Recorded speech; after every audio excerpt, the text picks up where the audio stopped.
Muito bem. Pessoal, então vamos ver hoje o nosso último tópico. O último tópico do nosso curso de Mecânica dos Fluidos, que é o escoamento viscoso externo. Né? Aula passada a gente viu o escoamento viscoso interno. Então, hoje vamos ver a questão do externo. Então, olha só, então vamos primeiro entender o que é um escoamento externo, né? Então, olha ali, ó. Peraí. Eu dei um colar aí, né?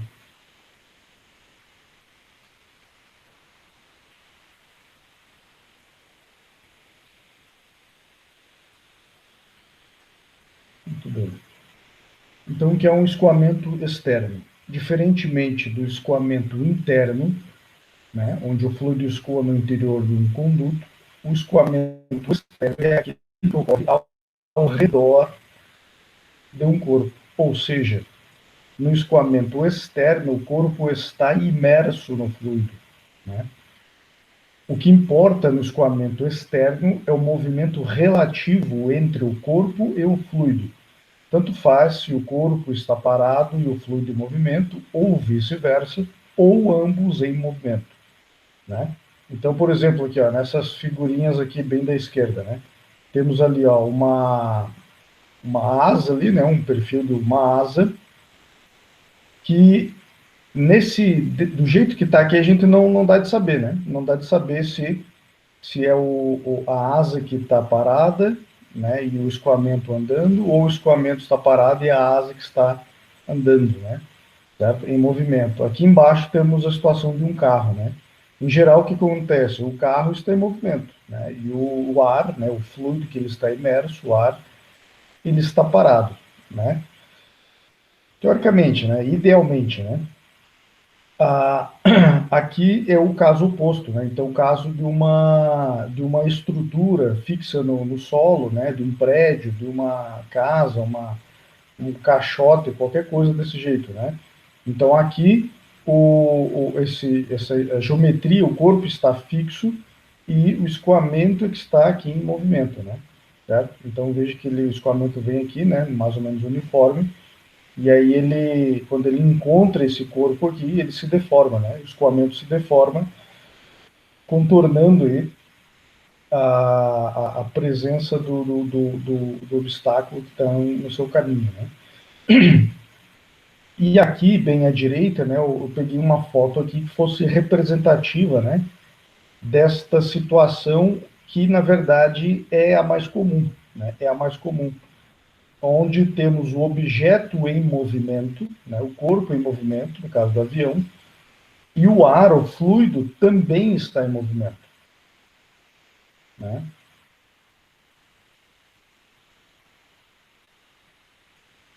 Então, nesse caso aqui, os dois estão em movimento, né? Tanto o corpo quanto o fluido. Né? Mas o que eu quero dizer é o seguinte, por isso que eu coloquei em negrito, Léo, o que importa é o movimento relativo entre o corpo e o fluido. Isso é que importa. Né? Porque um avião, quando ele está voando lá no céu, né, ele está imerso no fluido. Em geral, esse fluido, né, existem as correntes atmosféricas, né? Então, se o avião, né, ele não corrigir a rota dele, né, ele vai ser carregado para o outro lado, né?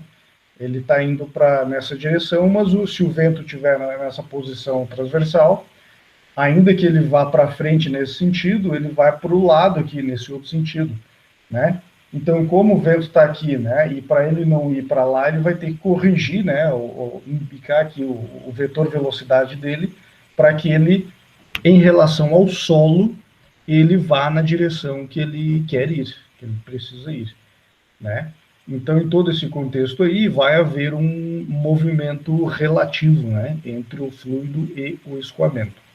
Mas, de modo geral, ainda que esta seja a situação real, o que acontece? Em termos de estudo, né, de análise, de estudo mesmo em laboratório, a gente sempre considera que o objeto está parado. O objeto está parado e o fluido é que está em movimento. né? Porque isso facilita a análise, né? Isso facilita a forma de, né? Porque e no fato, no final das contas, isso toda essa consideração, né? Ela é válida, né? Porque, como eu já disse, o que importa é o movimento relativo, ok? Muito bem.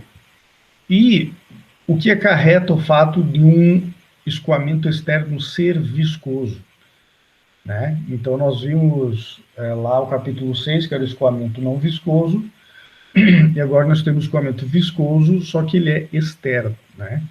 Então, a gente viu no escoamento interno também, no capítulo 7 ali, né? 8, aliás,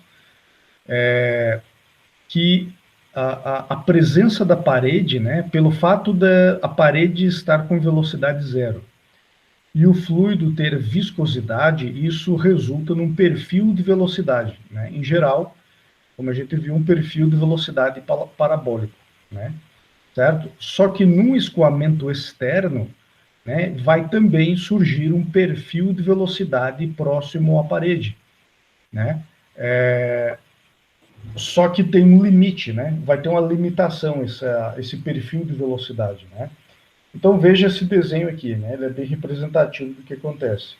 Nós temos aí o objeto que estamos considerando que ele está estacionário, né? Está parado. E aqui está vindo o escoamento ó, com a velocidade uniforme, né? Veja que em todo, ao longo do eixo Z aqui, a velocidade é constante, né? Então isso é a velocidade uniforme.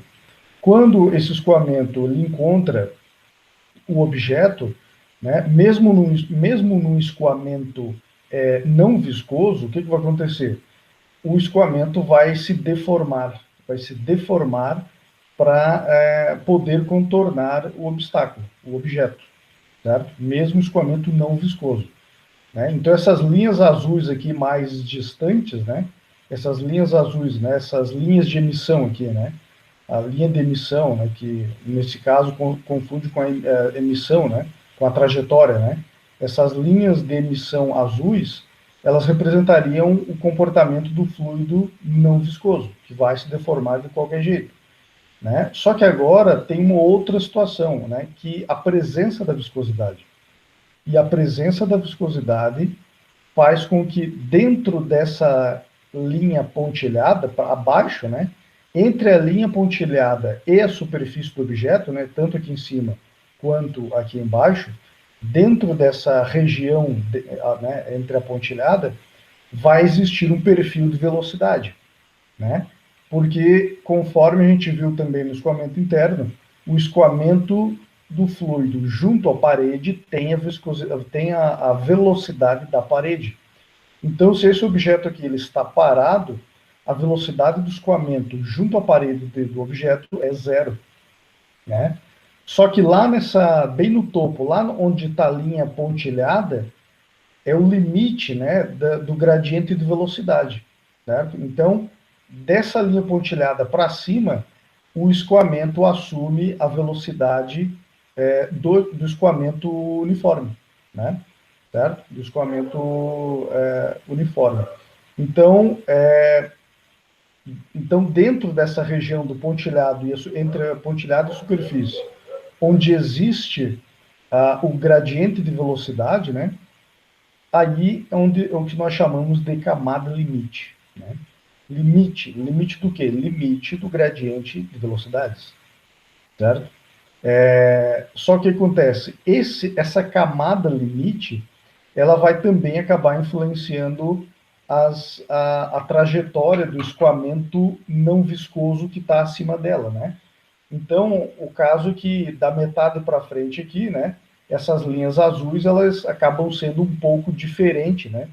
Acabam sendo diferente do caso do escoamento não viscoso completamente, não viscoso total, né? Porque essa camada limite aqui, ela acaba engordando ali aquela parte final e empurra essas linhas de corrente aqui em cima, né? Empurra as linhas de corrente para cima ali, e então é identificando que é um escoamento viscoso, certo? Como a gente viu também lá no capítulo 6, né? o primeiro ponto onde o escoamento bate no objeto é chamado de ponto de estagnação, né? E a partir daquele ponto é que ele vai dividir, né, para baixo, para cima ali, ok? Só que nesse caso aqui, mais uma vez, né, vai ali já começar a camada limite. Ali começa a camada limite, no ponto de estagnação, né? Então tem ali, ó, CLL, que é camada limite laminar, né? Então, como o escoamento ele se divide para cima e para baixo, né? Ao longo da superfície superior e inferior, né, vai se desenvolver camada limite, né? Aí, para cima e para baixo, uma vai ser independente da outra. Elas vão se desenvolver independentemente, né? A camada de cima não vai influenciar na de baixo e vice-versa. Ok? Então, logo no início, né, existe o que se desenvolve a cada limite laminar, né? Em seguida vem a região de transição, por isso é que ele tem ele, e depois, né, logo em seguida, uma pequena região de transição, e logo em seguida se desenvolve a camada limite turbulenta, né? Camada limite turbulenta. Né? Então veja que isso ocorre tanto em cima quanto embaixo do objeto. E veja que o comportamento dessas camadas limites em cima e embaixo, elas são distintas, né, uma da outra, certo? Por causa das condições de escoamento, né? Veja que, né, o que acontece aqui, ó, nesse aerofólio, o comprimento total da parte inferior, né, que a gente chama de corda, né, essa corda inferior, ela é mais curta, né? A corda superior, né, veja que ela é mais curva e, portanto, né, ela tem um comprimento total maior, né? E por isso, né, porque lá no final tudo isso vai ter que se encontrar de novo, né? O fluxo de cima vai se encontrar com a corrente de baixo, né? A corrente de cima com a corrente de baixo. Portanto, deverá haver em torno desse objeto aqui a conservação da massa, né? E pelo fato de haver a conservação da massa e o fato da corda superior ter um comprimento maior que inferior, acaba que a escoamento na parte superior acaba sendo mais acelerado, mais rápido, né? Ele vai ter uma velocidade maior do que embaixo, certo? Então tudo isso devido à diferença de velocidade e a curvatura aqui, então portanto se desenvolvem camadas limites distintas, né, com comportamentos diferentes. Ok? E ainda aqui, né, depois ali de um trecho de desenvolvimento da camada limite turbulenta, existe o ponto de separação, né, onde a camada limite se descola da superfície, né, se descola da superfície.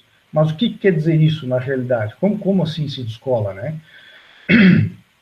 Se descola porque é o seguinte, a velocidade, né? A velocidade neste ponto aqui, ela acaba sendo alterada, né? A derivada da velocidade, na verdade, né? Em seguida aqui, eu acho que tem um outro, aqui, ó, né? Tem esse outro desenho aqui que mostra melhor os perfis de velocidade, certo? Então, acaba que quando ocorre lá o descolamento da camada limite, essa derivada aqui, ó, derivada de du dy, ela é abruptamente alterada, né? Ela acaba, inclusive, ficando negativa, né? Ela, nesse ponto de separação, uma derivada da du dy ela fica negativa, né?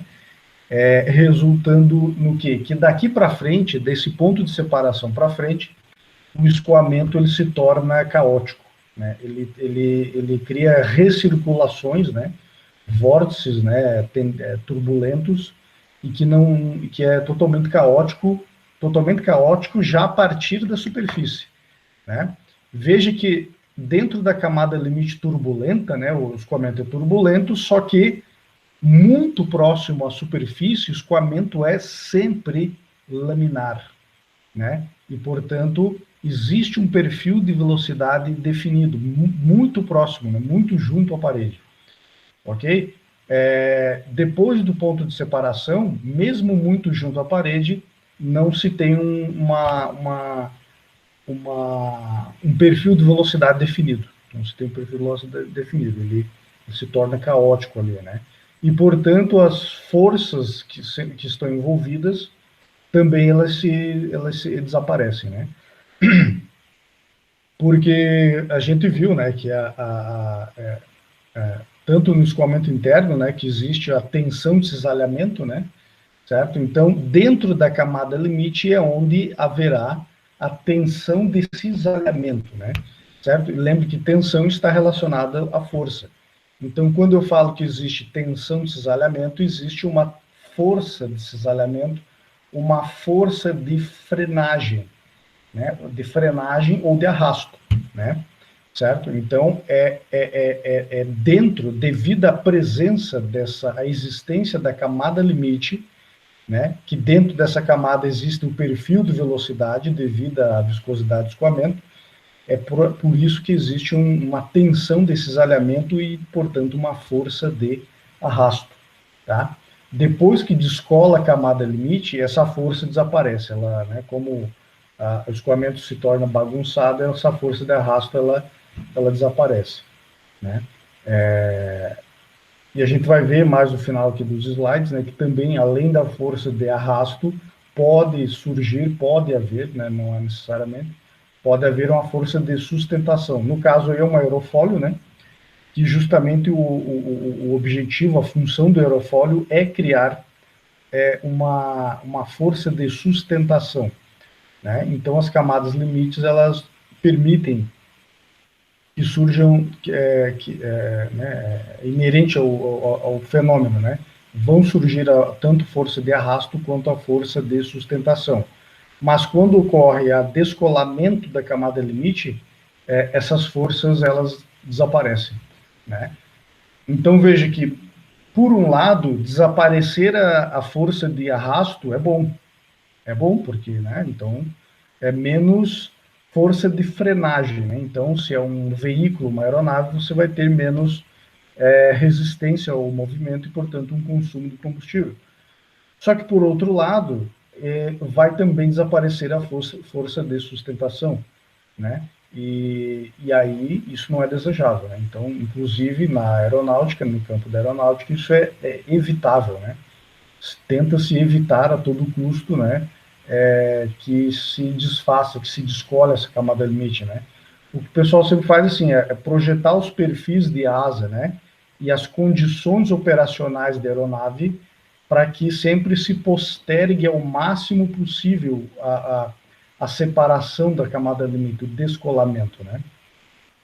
E sempre também, né, nas condições operacionais, sempre evitar as condições que possam antecipar, né? Porque pode, a gente vai ver em seguida, também lá para frente nos slides, que esse ponto de descolamento da camada limite ele pode vir para frente aqui, ó, certo? E isso em termos de sustentação é péssimo, não é bom não, né? Mas isso vai depender do ângulo, né? Então veja que sempre a gente vai estar tratando aqui do movimento relativo do escoamento em relação ao objeto, né? Então, se esse descolamento ele vai depender do ângulo, né? Do ângulo de ataque do aerofólio, né? A partir de um determinado ângulo, é totalmente insustentável a operação, né? Desse perfil ali, né? Certo? Então, aqui, como eu já tinha mostrado, né? Aqui o escoamento em uma placa plana, né? Veja que aqui é uma superfície curva, né? Certo? Então tem a evolução do perfil da camada limite ele pode se tornar um pouco complexo, né, pelo fato da curvatura. Aqui é uma situação bastante mais simplificada, né, que é o caso mais simples, né, que é o escoamento sobre a placa plana. Então veja que quando o escoamento chega na sua formato uniforme, né, quando ele encosta, quando ele entra na placa, começa a se desenvolver a camada limite aqui, ó. Primeiramente, a camada limite laminar, isso sempre é uma regra, nunca vai começar a camada limite turbulenta, nunca. Porque lembre que o regime laminar ou turbulento depende do número de Reynolds, certo? E nesse caso aqui, o número de Reynolds, o parâmetro, a dimensão característica é o comprimento da chapa, né? Então, quando o comprimento da chapa está bem no início, o L, né, o comprimento característico, vai ser sempre muito pequeno, e, portanto, o Reynolds vai ser bem pequeno. Então, ele sempre vai ser laminar, né? E depois, com o crescimento, aí, com a evolução do escoamento, né? Então, vai crescendo o comprimento característico do número de Reynolds, e o que nos descreve, né, nos indica que esse escoamento ele vai migrar para o escoamento turbulento, ok? Então, também como a gente viu lá nos perfis de escoamento interno, né, veja que o perfil de velocidade no regime laminar, ele é meio parabólico aqui, certo? Já que no regime turbulento, o perfil ele é mais achatado aqui, ó, certo? Ele fica mais achatado, e aí é necessário uma lei de potência, né? Lembra aquele que a gente viu aula passada, né? Tem que ter um modelo matemático de lei de potência que seja ajustado para este perfil de velocidade aqui, ó, ok? E veja também que a espessura, né? A espessura da camada limite, ela vai sempre aumentando, né? Vai ser sempre maior aqui na camada limite turbulenta. Tá? Pessoal, perceba o seguinte, isso aqui é uma coisa interessante, né? Lembre que a tensão de cisalhamento, né, ela é proporcional ao gradiente de velocidade. Lembra disso? O tau, né, tau igual a mi, viscosidade, du dy, certo? Mi du dy. Du dy é o gradiente de velocidade. Quanto maior o gradiente de velocidade, maior é a tensão de cisalhamento. Ou seja, quanto maior a tensão de cisalhamento, maior é a força de arrasto, certo? Então veja que aqui no perfil de velocidade laminar, olha aqui a inclinação dessa derivada no início, que é junto à parede. Ela é bem grande, né? Certo? Então veja que o gradiente de velocidade dentro do regime laminar, ele é maior. E, portanto, a tensão de cisalhamento é maior aqui no regime laminar. Já no regime turbulento, as derivadas aqui já são... Veja que rapidamente a derivada de U dy ela fica bem em pé aqui, bem empinada, né? Certo? Dizendo aqui para a gente que isso vai amenizar o gradiente de velocidade, né? Ele é mais ameno, né? Certo? Então, por isso, ele reduz a tensão de cisalhamento, certo? Muito bem. Então, assim, pessoal, lá nas seções do livro, seção 2, 3, 4 e 5, o livro traz para a gente ali todo o modelamento teórico, modelamento matemático, né, baseado nas leis de conservação da massa e na conservação da quantidade de movimento, né, partindo da equação de Navier-Stokes, é possível fazer toda a análise de forças, né, que estão envolvidas na camada limite que ocorre em cima de uma placa plana, né? Então, lá tem todo o desenvolvimento teórico, tá? Inclusive usando funções específicas, né? Alguns artifícios matemáticos para poder resolver as equações diferenciais, né? Então, existe lá a função, uma solução exata, né? Para o cômputo da tensão de cisalhamento na camada limite laminar, né? Só que lembre que todo esse modelamento que tem a solução exata, né? Como eu já falei em outros momentos, ele sempre é válido para regime laminar, que é um regime de escoamento bem comportado, tá? Só que a gente observa o quê? Que, na maioria dos casos, o regime laminar, ele é uma região pequena do escoamento em geral, né, em cima dessa superfície, ok? E também a sua solução está restrita a determinados casos mais simplificados, né? E também, como eu já falei em outros momentos, né, a maior parte das aplicações, dos problemas aí que a gente precisa entender de mecânica dos fluidos que envolvem escoamentos externos, eles são escoamentos turbulentos, em sua maior parte do desenvolvimento do escoamento, né, ele é turbulento, e, portanto, são fenômenos bastante complexos, né, e caóticos e complexos, né? Portanto, muito difícil de serem modelados, né? E ainda que eles consigam ser modelados, né, por adaptações das equações básicas de mecânica dos fluidos, essas soluções também são restritas a determinadas situações. Então, de novo, dado a complexidade do fenômeno do escoamento externo viscoso, né, na maioria dos casos, de novo que nós caímos na solução ofertada aí pela análise dimensional. Caímos de novo na questão da análise dimensional. A análise dimensional, ela é uma ferramenta poderosíssima e muito prática, muito conveniente, né, para a mecânica dos fluidos, né, porque todos esses fenômenos complexos, eles acabam sendo modelados aí, né, e pode ser interpretados à luz da análise dimensional, certo? Então, o que a gente vai ver aqui, né, na nossa aula, basicamente, de novo, é isso, né, a aplicação da análise dimensional para modelamento e previsão dos escoamentos externos viscosos, né?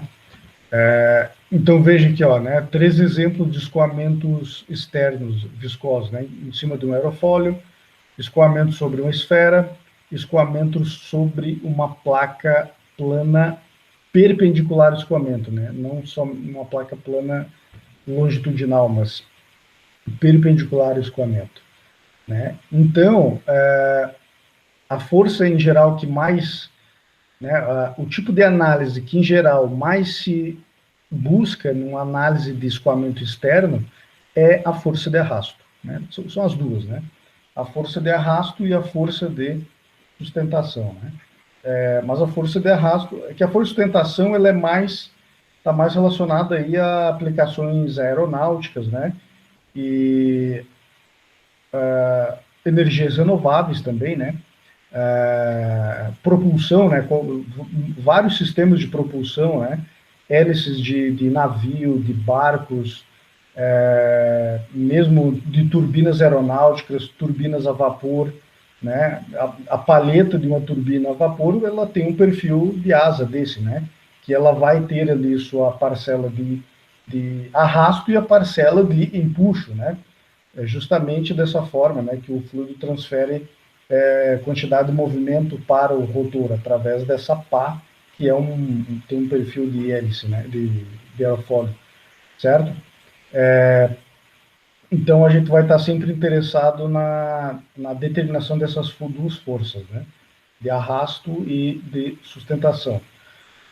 Muito bem. Então, recordando aí, né, do método lá da análise dimensional, né?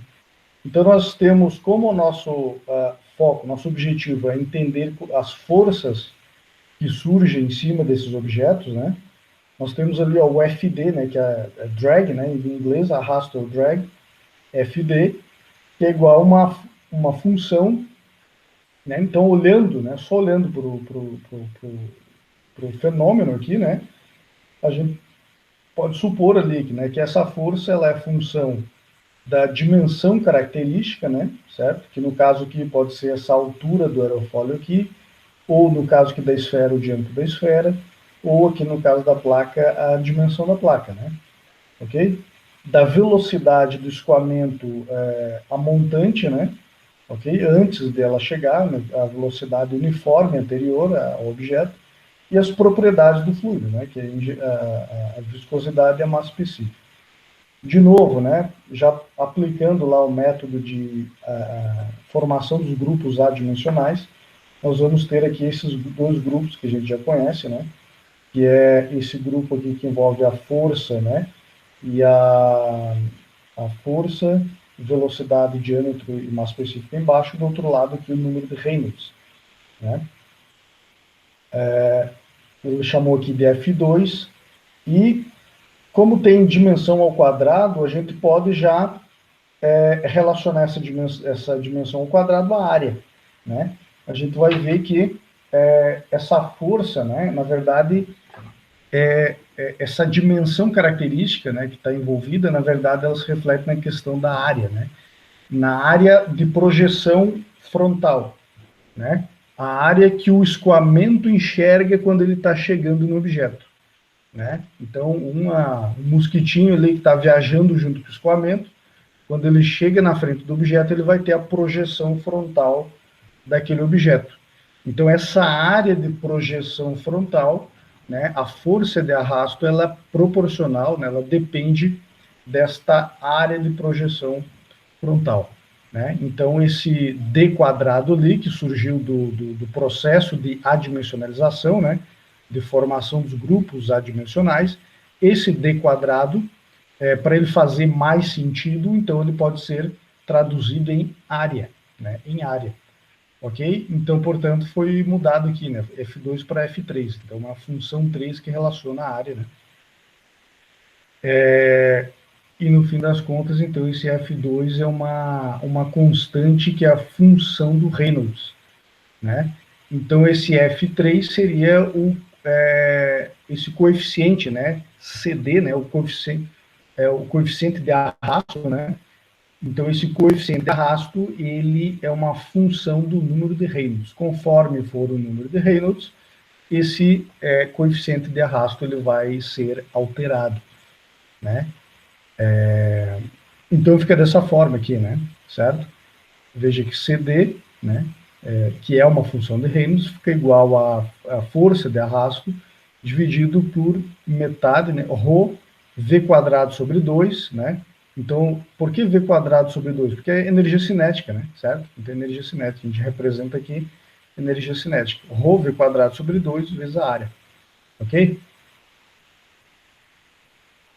Muito bem, então isso que a gente viu, né, desta forma simples que está aqui essa relação, estamos considerando escoamento incompressível, certo?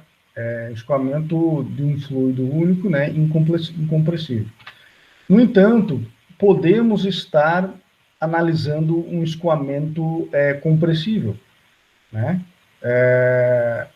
No caso de um objeto se deslocando em alta velocidade dentro de um fluido, né, por exemplo, uma bala, um míssil, um avião, um caça, né? Qual outra situação? Seria isso, um foguete, né? Certo? Então, objetos que se deslocam a velocidades acima de Mach 0,3, né? Então, a velocidade de escoamento cuja velocidade é acima de Mach 0,3, então, isso já viu-se experimentalmente que existem os efeitos de compressibilidade. Portanto, o número de Mach deveria estar dentro dessa função do coeficiente de arrasto, né? Ou, por exemplo, também, se for o caso do arrasto do casco do navio, certo? O casco do navio, ele está numa interface, né? Uma interface de líquido e ar, né? E quando nós temos interface, escoamento de uma interface em uma interface líquido e ar, nesta interface pode-se desenvolver diferentes regimes, né? O regime subcrítico e supercrítico de escoamento, e que para a gente modelar, dizer se esse escoamento é subcrítico ou supercrítico, é o número de Froude, né? O número de Froude que vai nos dizer se o escoamento é subcrítico ou supercrítico, e que esse comportamento vai influenciar determinantemente no coeficiente de arrasto, né, em cima desse casco desse navio aí, ok? Então, só para a gente marcar aí que podem haver situações físicas, né, onde outros números adimensionais podem ser necessários aí, ser considerados dentro dessa função do arrasto.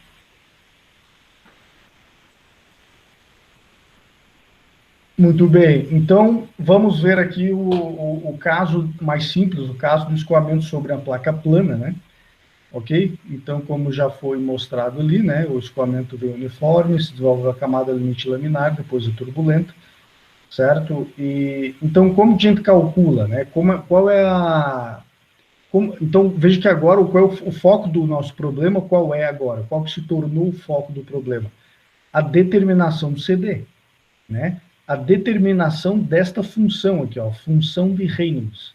Como que a gente determina isso, né? Então, olha aqui, ó, lá no livro tem isso aqui, ó. a função, né, de atrito, né? Então veja que uma consideração importante também, né? Veja que como essa chapa, né? Como essa chapa, ela está longitudinalmente, né? Está paralela ao escoamento. O escoamento ele não está enxergando uma projeção do objeto. Não tem isso, certo? Porque a placa está paralela, certo? Portanto, esse é o tipo de problema de arrasto que é dito de atrito puro, certo? Porque nós vamos ver em seguida uma outra situação que é o arrasto de pressão pura, tá? Mas esse é o de atrito puro, porque ele, né, ele não está enxergando uma projeção do objeto. O objeto está longitudinalmente, então o escoamento que vem aqui não enxerga uma projeção de nada, ele só vai, de repente, vai ter uma parede que vai estar puxando ele para trás, né? Vai estar freando ele. Ok? Então isso é dito um arrasto de atrito puro, certo? Portanto, esta força FD, veja que ela é uma integral de tal, né? Olha aqui, ó, tensão de cisalhamento, tal W, né? DA, tal W DA, né? Então agora jogando aqui, ó, né, essa integral dentro daquela relação anterior que a gente viu no slide anterior. Como é que fica, né? Então, FD é integral de tal DA, e embaixo ele permanece, né? Meio ρ v quadrado sobre A, certo? Aqui também, pessoal, isso aí já foi determinado experimentalmente por muitos pesquisadores aí, né? Numa placa plana, o escoamento ele é laminar quando o número de Reynolds está abaixo de 500 mil, né? Acima de 500 mil, o escoamento ele já é transição para turbulento. Em geral, transição é uma pequena faixa, né? Então, ele, em geral, considera que acima de 500 mil, ele já é turbulento, certo? Tem um erro aqui, né? Tem que corrigir isso aqui, ó. Tá errado esse sinal de maior e menor aqui. Mas entenderam, né? O Reynolds abaixo de 500 mil é laminar, Reynolds acima de 500 mil é turbulento. A gente considera que já é turbulento. Muito bem. Então, assim, ó, para a camada, a região de regime laminar daquela camada limite em placa plana, como eu falei lá no livro, na seção 9.4, existe toda a dedução lá, partindo da equação de Navier-Stokes, existe todo o desenvolvimento até chegar nesse coeficiente de fricção aqui, ó, de 0,664 sobre raiz de Reynolds, né? Veja que isso aqui é local, né? Isso aqui é um coeficiente de fricção pontual. Para cada posição, né, ao longo de x, vai ter um coeficiente de fricção CF. Por isso que o Reynolds ali tem um x, ó, Reynolds x, quer dizer que aquele x ele é pontual, certo? Isso aqui está lá no seção 9.4, tem toda a dedução teórica até chegar, isso aqui é a solução exata, tá? Partindo da equação de Navier-Stokes. Só que, em geral, nós queremos saber da placa inteira, né? Eu não quero saber a fricção pontualmente, eu conheço o comprimento da placa, eu quero saber o arrasto em toda a placa, né? Então, eu preciso determinar qual é o coeficiente de arrasto para toda a placa, né? Médio da placa. Então, o que nos traz essa integral aqui, né? Essa integral é uma média, né? Certo? Na verdade, isso aqui, ó, o que aconteceu, né? Nós temos essa equação aqui do lado, né? O CD, né? Coeficiente de arrasto aqui, que é igual a integral de tal dA dividido por meio de ρ quadrado sobre A, certo? Então, agora, substituindo aqui esse modelo aqui, né, que foi encontrado lá no coeficiente local, certo? Esse tal aqui, ó, né? Então, veja que a gente isolando a tensão de cisalhamento, ou tal W, isolando isso daqui, certo? Nós vamos ter 0,664 raiz de Reynolds, né? Vezes meio ρ o quadrado, certo? Então, eu pego tudo isso aqui e jogo aqui dentro dessa integral aqui, ó, certo? Então, quando eu jogo tudo isso daqui, ó, tudo isso daqui aqui dentro dessa integral, Veja que o meio ρ v quadrado, ele cancela em cima e embaixo, certo? Ele vai desaparecer, né? Porque ele vai se cancelar em cima e embaixo. E vai sobrar isso aqui, então, 1 sobre a área, né? Que já tinha aqui, ó. 1 sobre a área que multiplica a integral. Agora sim, olha, a integral de 0,664 Reynolds elevado a menos 0,5 dA, né? Então, como é uma placa plana que tem uma determinada largura B, né? O que é BL? É a área, né? É a área, né? Então, L é o comprimento, né? O escoamento está vindo aqui, L é o comprimento e B é a largura. B é a largura da placa. Né? Então, nós temos a área da placa. Ok? Então, agora, resolvendo a integral, né? Nós vamos aqui, ó. Esse coeficiente de arrasto é igual a 1,33 sobre raiz de Reynolds L. Veja que aqui o Reynolds está baseado em L, ou seja, no comprimento total da placa. Ok?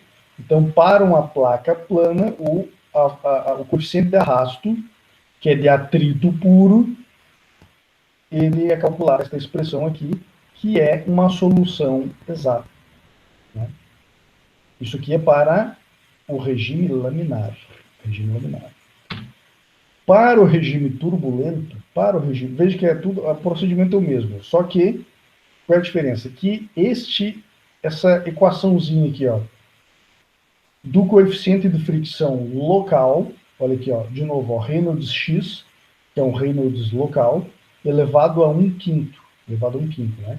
Essa funçãozinha aqui, ela foi definida lá na seção 9.5, que lá nessa seção são consideradas algumas alterações lá do perfil de velocidade para o escoamento turbulento. Lembra aquela perfil de velocidade de lei de potência, né? Eu comentei lá no escoamento interno da aula passada, a mesma ideia aplicada para o perfil de velocidade do escoamento turbulento. Né? E aí, baseada naquele perfil de velocidade, também o pessoal desenvolveu ali todo o procedimento e chega-se a essa função, né, do coeficiente de fricção local. E, de novo, a mesma coisa, né? Então, agora a gente isola aqui, né? Isolamos aqui a tensão de cisalhamento tal W e jogamos aqui dentro desta integral, cancelamos, né, meio ρ v quadrado em cima e embaixo, e vai resultar aqui nessa integral, e resolvendo nós vamos ter esse resultado aqui, que é, né, o coeficiente de arrasto para o escoamento turbulento em cima da placa, é igual a 0,0742 sobre Reynolds elevado a 1/5. Tá? Isso aqui é válido para número de Reynolds acima de 500 mil e abaixo de 10 milhões. Né? Entre 500 mil e 10 milhões, nós podemos aplicar isso daqui. Ok? Muito bem.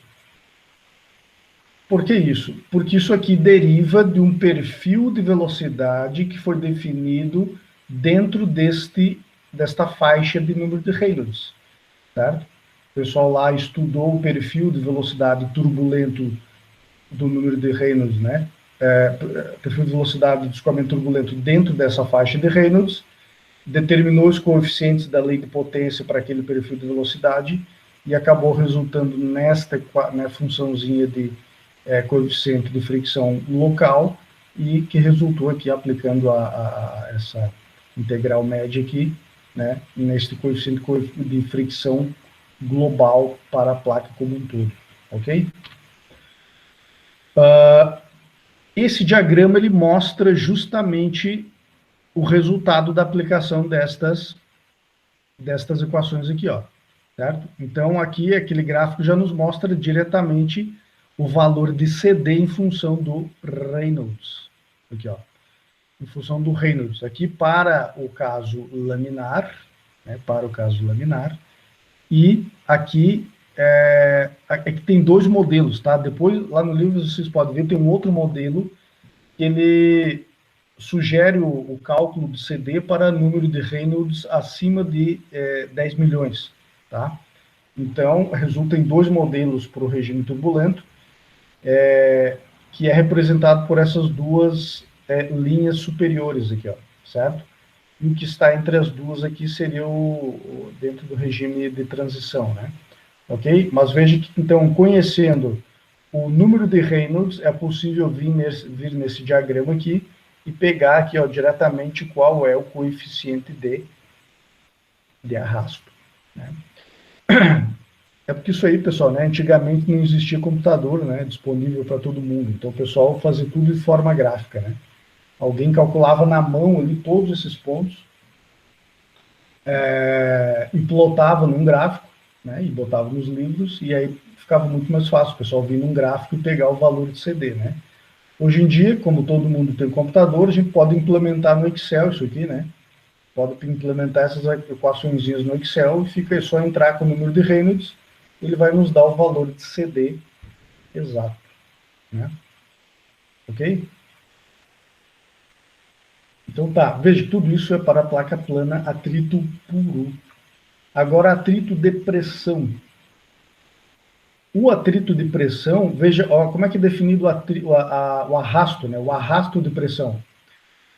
É a força que é somente a integral da pressão vezes dA, né? E veja que essa pressão, ela é a pressão de estagnação, né? Certo? A pressão de estagnação é integrado na área, certo? Porque, veja, nesse caso aqui, né, neste caso aqui, como o escoamento, que olha, o objeto ele é perpendicular ao escoamento, ele é perpendicular ao escoamento, né, ele acaba que praticamente anula a tensão de cisalhamento, né? Veja que ele tem bordas vivas, né? Isso que é importante frisar, tá? Veja que esse objeto que está aqui no desenho, ele tem bordas vivas, certo? Então quer dizer que o escoamento, quando ele bate na cara do objeto, e em seguida ele é desviado para cima e se forma esse vórtice aqui atrás, né? Certo? Então ele não tem, ou seja, não tem nem formação de camada limite aqui, certo? Não tem formação de camada limite, não existe camada limite. O escoamento ele é totalmente desviado aqui, ó, né? Pela presença transversal, né, dessa parede, o escoamento, e a presença dessas bordas vivas, né? Então ele não deixa desenvolver uma camada limite. E, portanto, não existe a tensão desse cisalhamento, né? Mas existe a força de pressão na cara do escoamento, na cara do objeto. Portanto, a força de arrasto, neste caso, é somente devido à pressão, né? A pressão de estagnação aqui. Ok? Então, veja que o pessoal definiu aí, né, como é que dá de encontrar o coeficiente de arrasto para este caso de arrasto de pressão pura, né? Então, o pessoal desenvolveu aqui essa relação, né, de força de arrasto com a relação das dimensões desse retângulo, né? Então, conforme for a relação da altura com a largura, nós vamos ter um coeficiente de arrasto específico, né? Isso aqui vale para número de Reynolds acima de 1000, né? Acima de 1000. Ok? E aqui também, mesma situação, só que para outras geometrias, né? Para de geometrias diversas, né? Mas veja que são todas elas geometrias que têm uma borda viva, né? São geometrias que praticamente não deixam desenvolver uma camada limite em cima do objeto, né? E, portanto, não vai existir tensão de cisalhamento, né? Portanto, isso é chamado de arrasto de pressão pura, né? E, então, veja aqui, nessa tabelinha que tem lá no livro, a tabela 9.3, já nos traz o coeficiente de arrasto para diferentes geometrias. Né? E o legal é isso, né, pessoal? Porque como esse estudo aqui foi feito todo usando os parâmetros adimensionais, o que interessa aqui, ó, é simplesmente a relação, o movimento relativo, né? A relação de movimento entre escoamento e objeto, né?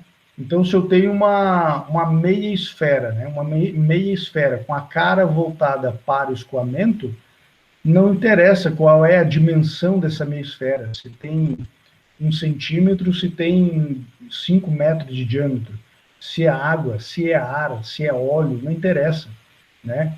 Porque toda essa análise aqui, ela é adimensional, né? Já no caso de uma esfera, aí já a situação, nós temos as duas situações juntas, né?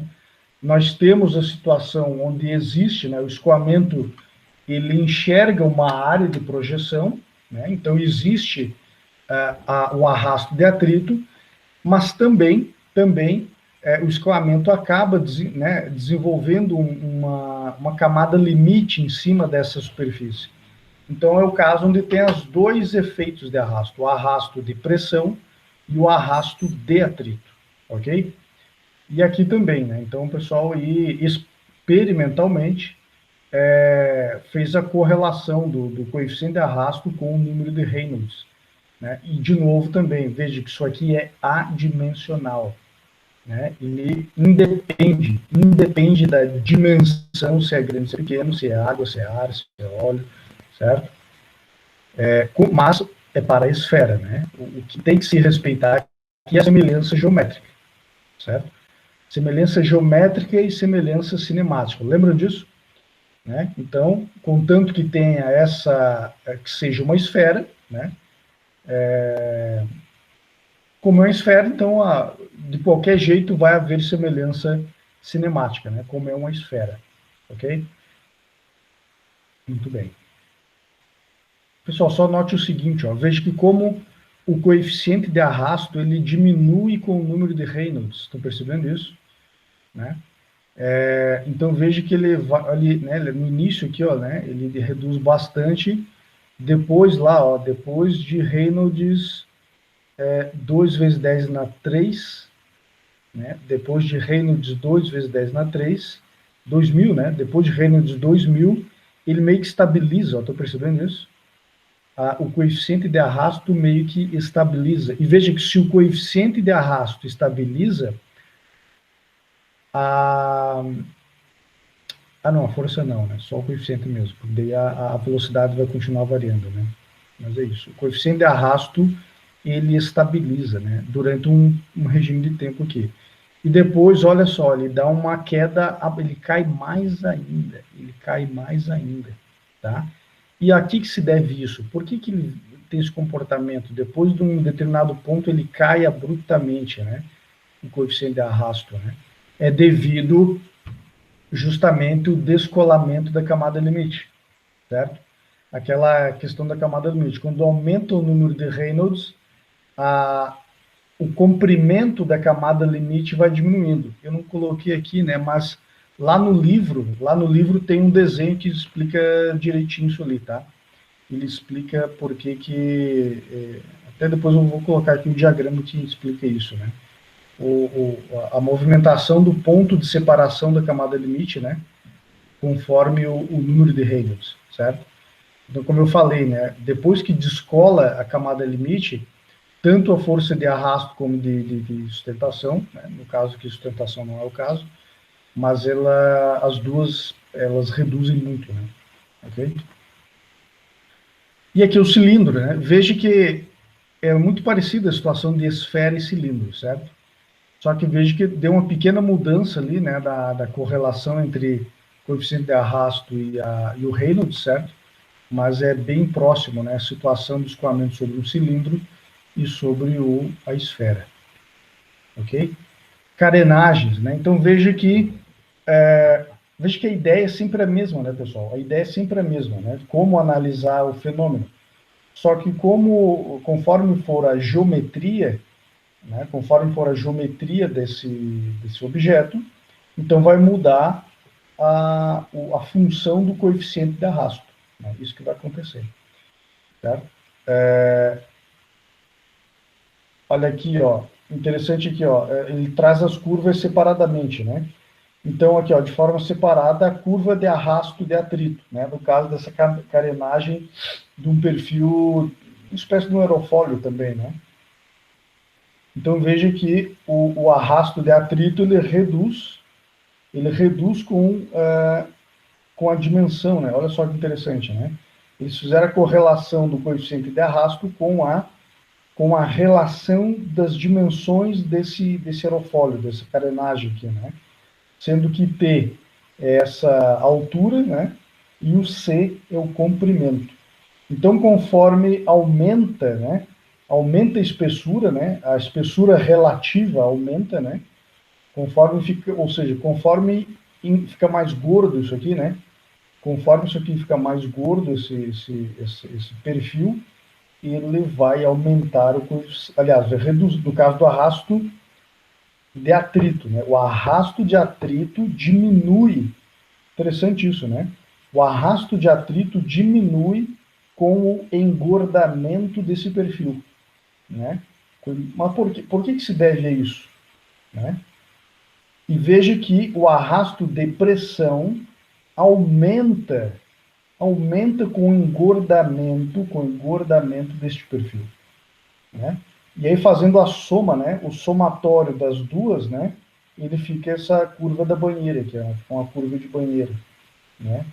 Ou seja, tem um ponto ótimo, né? Olha só que interessante, né? Veja que isso aqui é uma ferramenta de otimização de projeto, né? Certo? Então, se você é um engenheiro lá que está projetando uma carenagem parecida com isso aqui para algum tipo de aplicação, né? Por exemplo, vocês já viram que o pessoal desenvolve esse perfil de carenagem para aquelas bicicletas de competição de alto desempenho, né? Vocês já viram isso? A carenagem é desse estilo, uma gota, né? Ou também aqueles capacete, né? Capacete sei lá, de bicicleta, de sei lá, quem que usa aqueles capacete lá no formato de gota, né? Então veja que dá de otimizar a geometria para que tenha o mínimo de arrasto, certo? Então veja que vai ter um ponto ótimo da relação aqui, ó, de comprimento e espessura, um ponto ótimo onde vamos ter o arrasto mínimo, né? O arrasto mínimo, tá? Muito bem, então veja que com o engordamento dessa geometria, temos o aumento do arrasto de pressão, isso faz sentido, né? Faz sentido porque vai ficar a projeção frontal vai ficando maior, né? Vai aumentando, a projeção frontal vai maior, então é natural que aumente o arrasto. Agora, por que reduz o arrasto de atrito, pessoal? Alguém tem uma ideia?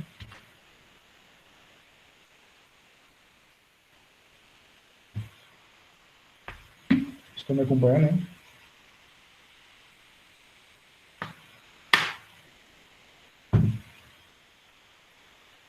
Por que reduz o arrasto de atrito?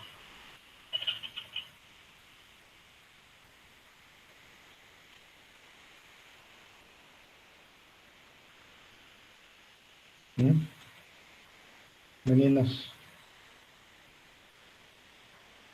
hoje tem mais meninas que meninos nessa sala.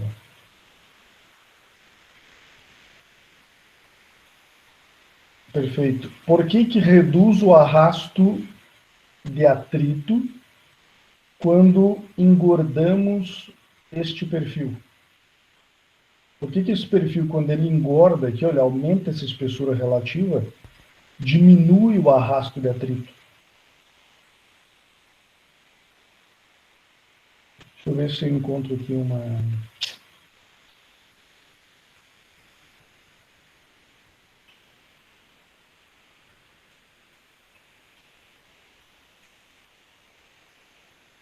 Na verdade, tem a ver com isso daqui, ó. Vocês conseguem ver aí? Deixa eu aumentar aqui. Tá vendo essas figurinhas aqui? Veja que nesse perfil aqui, ó, olha as linhas de corrente aqui, ó, elas vão até lá no final, ó, né? Então quer dizer que o comprimento total da camada limite, ele é longo, né? E quanto maior o comprimento da camada limite, mais tensão de cisalhamento em toda a superfície. Ou seja, maior é a área, né? Maior é a área que eu vou multiplicar a tensão de cisalhamento e, portanto, a força, né, ela é maior, né? Veja que quando eu começo aqui, ó, dar uma inclinada, né? Dar uma inclinada nesse perfil, estou percebendo que ele foi perturbado aqui, a camada limite, ele já gerou vórtices ali, ó. o descolamento, o ponto de separação da camada limite, ele subiu aqui, ó. Ele subiu para aqui, ó, quase no meio aqui, ó. Desse ponto aqui, ele já descolou a camada limite. Está vendo a perturbação ali? Estão vendo os vórtices? Quer dizer que eu reduzi a área de atuação da camada limite. Reduzi a área de atuação da camada limite. Portanto, eu tenho menos força, né? O arrasto é menor. Até chegar nessa situação limite, olha aqui, ó. Devido à inclinação, né? A camada limite já quase que nem se formou aqui, ó. Na parte superior é quase que uma borda viva ali, ó. Né? Ele, já no início, já descolou a camada limite, certo? Portanto, não temos aqui, ó, a tensão de cisalhamento. Em toda essa parte superior não existe tensão de cisalhamento aqui, ó. Né? Portanto, o arrasto é mínimo, né? O arrasto é mínimo, certo? E é o que acontece aqui, ó. Então, à medida que a gente engorda, né, esse perfil, à medida que engorda o perfil, a gente vai descolar cada vez antes, né? Quando essa espessura relativa, né, ele é chatinho, mais baixo, a camada limite vai até lá atrás, ó, né? A camada limite vai até lá atrás. E aí o arrasto é grande. À medida que a gente vai engordando essa espessura relativa, nós vamos antecipando o descolamento da camada limite, né? Certo? Então fica evidente aqui a causa, né? Por que o arrasto de atrito desce e o arrasto de pressão aumenta, né? Sendo que, como existem os dois efeitos, a gente precisa fazer a soma, né?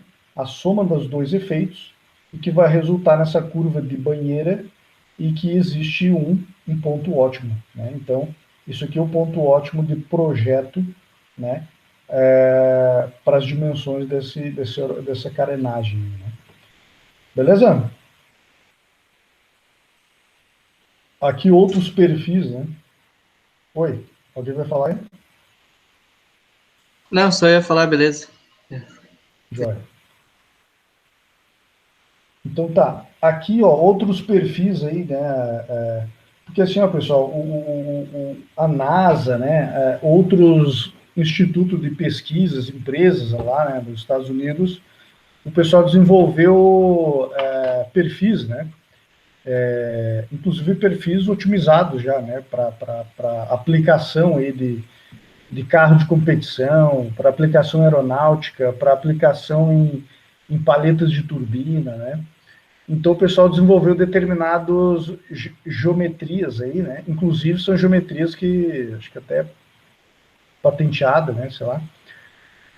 Mas o fato é que existem perfis já definidos, consagrados aí, né? Então tem esses perfis, perfil NACA, né? Que chama. Inclusive ele tem os códigos ali, ó, o NACA 015, o NACA 662015, né? Certo? Onde o pessoal já estudou aí, já tem então as coeficientes de arrasto aí para estes perfis, ok? Muito bem. Pessoal, então, como eu falei, né, todo esse estudo de arrasto, a ideia geral é sempre a mesma, né? É baseado nessa equação ali do CD, né?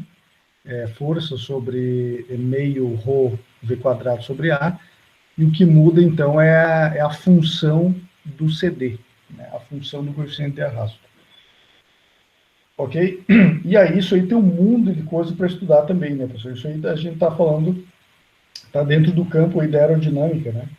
Então, tem livros e handbooks aí específicos da área da aerodinâmica que tem muita informação, né? Informação experimental, prática mesmo, né?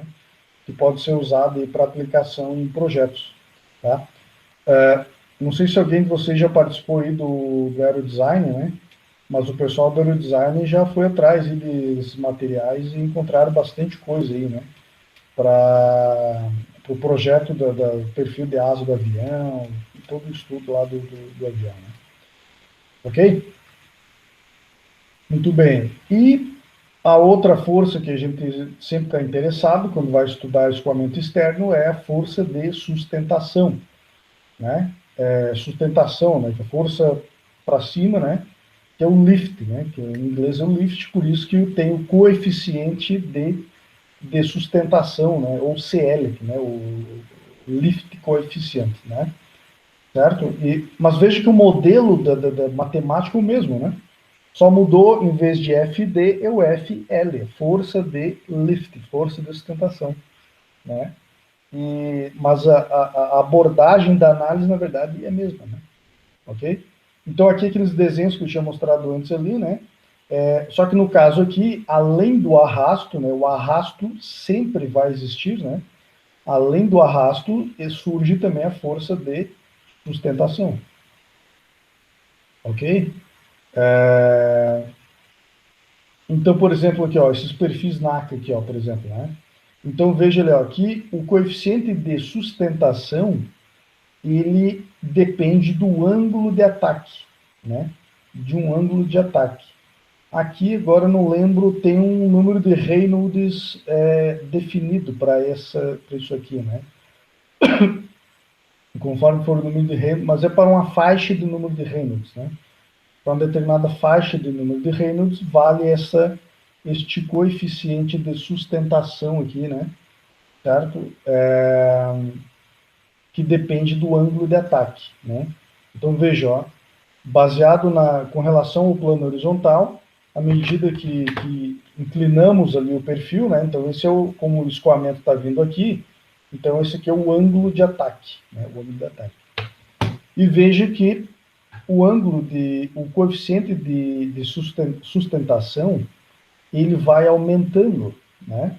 À medida que o ângulo de ataque vai aumentando. Ó, inclusive, ele aumenta significativamente com o ângulo de ataque. Né? Veja que só que esse negócio só funciona até uma inclinação ali de mais ou menos 18 graus ali, né? Menos de 20, né? Quase uns 18 graus, né? Logo em seguida, 18 graus, olha o que acontece. Ele cai, né? O coeficiente de sustentação cai abruptamente. Né? Os dois modelos de asa ocorre a mesma coisa ali, né? Certo? E por que ocorre isso? Por que ocorre isso? Onde é que está? Aqui, ó. Por causa disso aqui, ó. Né? Veja que aquele ângulo ali, ó, de 18 graus, veja que na parte superior da asa já meio que descolou totalmente a camada limite, né? Já descolou totalmente. E isso, então, ele resulta numa queda abrupta aí da força de sustentação, né? Porque a gente sabe, né, você já deve ter escutado sobre isso, né, que a força de sustentação em cima de uma asa, ela se deve justamente a diferença de velocidade em cima e embaixo, né? Como eu falei bem no início, né?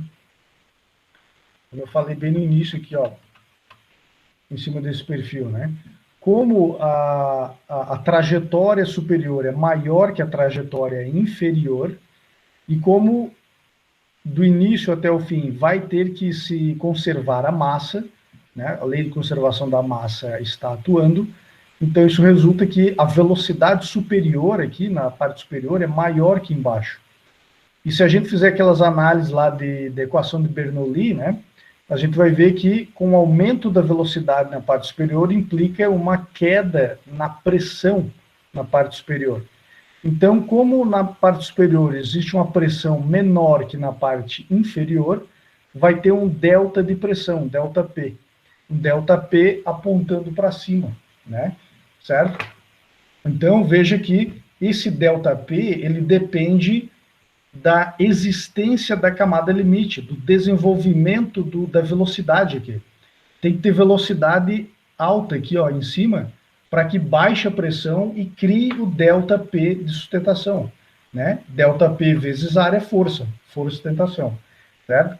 Só que quando a camada limite se desloca aqui no início, o escoamento depois, aqui ó, na região de esteira, né, o perfil de velocidade depois do deslocamento ele é caótico, ele é bagunçado, ele não é um monte de flechinha apontando para um lado ali com a velocidade, é uma bagunça de escoamento, então não tem velocidade para baixar a temperatura. O que acontece? A pressão aumenta, né, a pressão aumenta. Então, voltando lá, ó.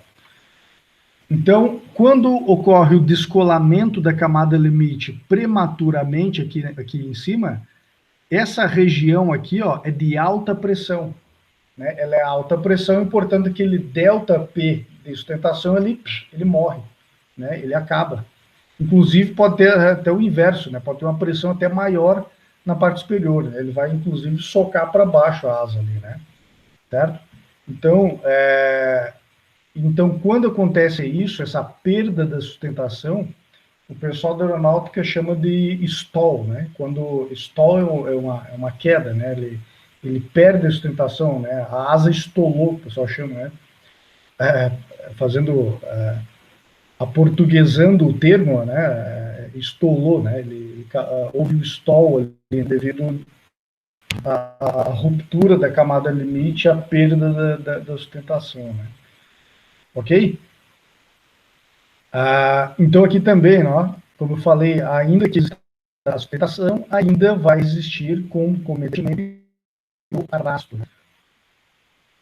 O arrasto. Então, nessas mesmas duas perfis aí, perfis NACA de asa, né? Vai haver também o arrasto em cima das duas asas, né? Ok? E veja que eles colocaram em função do grau do ângulo de ataque também, né? Então, conforme esperado, né? Conforme aumenta o ângulo de ataque, aumentou ali o ângulo, o coeficiente de arrasto, né? Então fica evidente também que esse aumento do arrasto é devido ao aumento do arrasto de pressão, né? Certo? O arrasto de pressão porque você aumenta a área de projeção, né? Certo? Pessoal, era isso que eu tinha para falar sobre escoamento externo viscoso, tá? Então, como eu falei do início, né? Esses escoamentos, eles, em geral, qual o objetivo de um estudo, de uma análise de escoamento externo viscoso? Ou é determinar a força de arrasto ou determinar a força de sustentação. E como, em geral, todos os fenômenos práticos envolvem, na maior parte do escoamento, os escoamentos turbulentos, que são escoamentos complexos, acabamos tendo que lançar mão da análise dimensional, e aí nós caímos nesses modelos aqui, de certa forma, modelos simples, né, simplificados, do que relacionam a força com a velocidade, com a área, com o coeficiente de arrasto, e no fim a charada aqui, o desafio é determinar a função CD. A função CD, que é sempre uma função ou do número de Reynolds, no caso do arrasto, ou função do ângulo de ataque de uma asa aqui, né? Certo? Basicamente é isso, pessoal, que a gente teria para hoje, ok? Então, com isso nós encerramos o conteúdo do nosso curso de Mecânica dos Fluidos, certo? Então eu vou... bom, o livro continua, né? Se vocês forem olhar no livro, tem outros capítulos, né? Que envolvem sistemas de bombeamento, escoamento em canais abertos, escoamentos compressíveis, né? Mas aí já foge do escopo da nossa disciplina, teria que ser uma outra disciplina, né? Certo, pessoal? Alguma pergunta, dúvidas aí? Tudo certo, hein? A princípio, tudo certo, pessoal. Então tá. Então depois eu coloco para vocês os exercícios